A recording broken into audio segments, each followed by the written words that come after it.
గోవంత ముద్దాటలో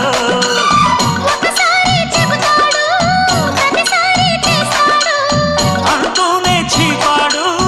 అందంతో రాపాడు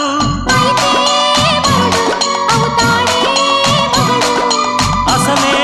రతివి అవుతావే సతివి ఘుమ్ ఘుమాయించు కొంచెం లవ్లగాయించు లంచం మన్మధించింది మంత్రం మంచం